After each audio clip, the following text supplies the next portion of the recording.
Something you're probably sick of hearing about Japan is people gushing over vending machines. Like, vending machines aren't some futuristic inventions. It's simple as a machine can be. You insert money and drink pops out. So why is Japan so obsessed with it? To the point they have vending machines on top of Mount Fuji and even make anime based on being reborn as a vending machine in another world. And yes, that is a real show. This isn't just about selling drinks. Vending machines are a mirror into Japan's culture and economy. How did their obsession for vending machines start, and are these even profitable despite having so much competition?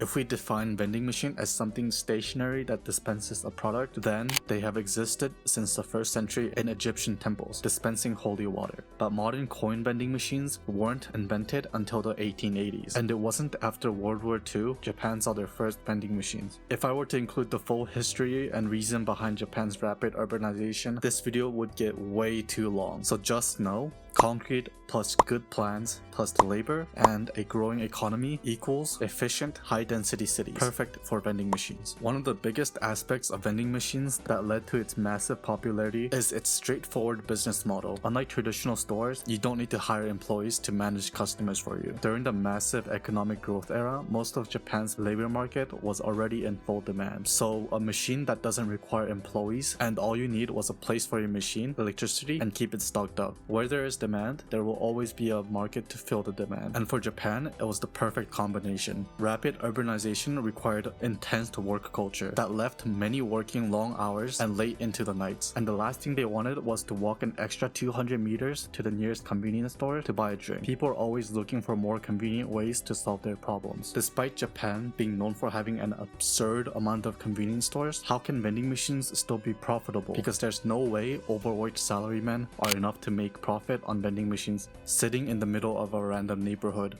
How many of you have seen a vending machine at your workplace, school, or at an airport and was shocked at the price tag? I don't think I can remember a single time it was cheaper or the same price to buy it compared to a convenience or grocery store. It is estimated that there are over 5 million vending machines in Japan. That is about 1 for every 25 people. So what happens when there's this much competition? Prices normalize. Unless your name is fast food companies in the US. I swear to God, these motherfuckers just blamed COVID and inflation for the increased prices, meanwhile having more than 50% profit margin. People have become so accustomed to buying fast food, they will just buy it despite the prices. And the corporals, seeing that their revenues are not dropping and they're still making billions of dollars, they choose to not change anything.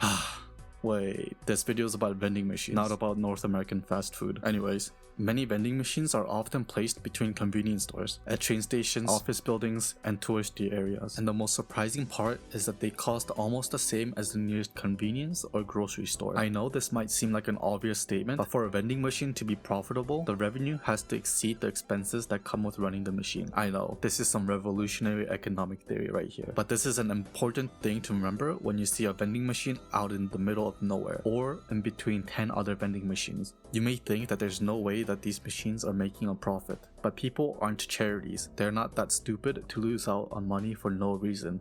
Okay, maybe they are, but that is a little different. However, some costs are not as obvious. While some vending machines are independently owned and most likely a side hustle for many, the most, especially ones near tourist spots, are owned or sponsored by beverage companies. They can compromise on a thinner revenue margins for advertising their beverage. From a survey, a vending machine placed in a decent spot can generate anywhere between 30,000 to 50,000 yen per month. That's about 200 to 350 USD. But that's not counting electricity and maintenance costs. But that is where owning a vending machine in Japan might be more worthwhile than other countries. It's no secret that Japan's society and culture is seen as polite and safe. So unless you're this person from this clip, it's a given that you shouldn't vandalize vending machines. I can't believe this is something I need to say out loud. Obviously, having less cases of vandalism means less maintenance costs, so that reduces one of the biggest expenses for running a vending machine, lowering the hurdle to owning one yourself. Remember when I mentioned they had a vending machine on the summit of Mount Fuji? That's for real. While I think the machines on top of Mount Fuji are mostly novelty to incentivize people to talk about it, I do think they are making a profit, either indirectly from marketing tools for beverage companies or the expensive expensive drinks. For context, they are about $3 USD on top of Mount Fuji. I swear that's the average vending machine prices in the US. And I think this wouldn't be possible if the machines were regularly mistreated, as that would cost a lot to maintain.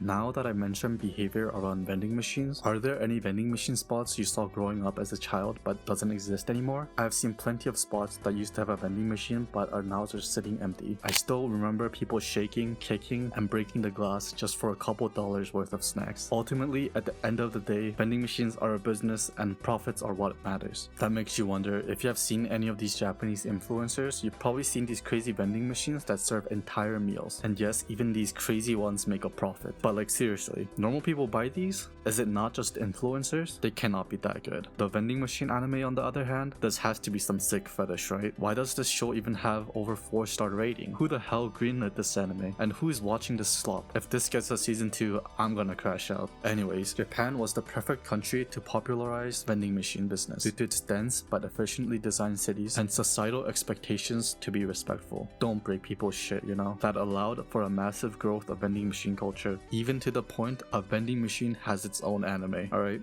bye bye, subscribe.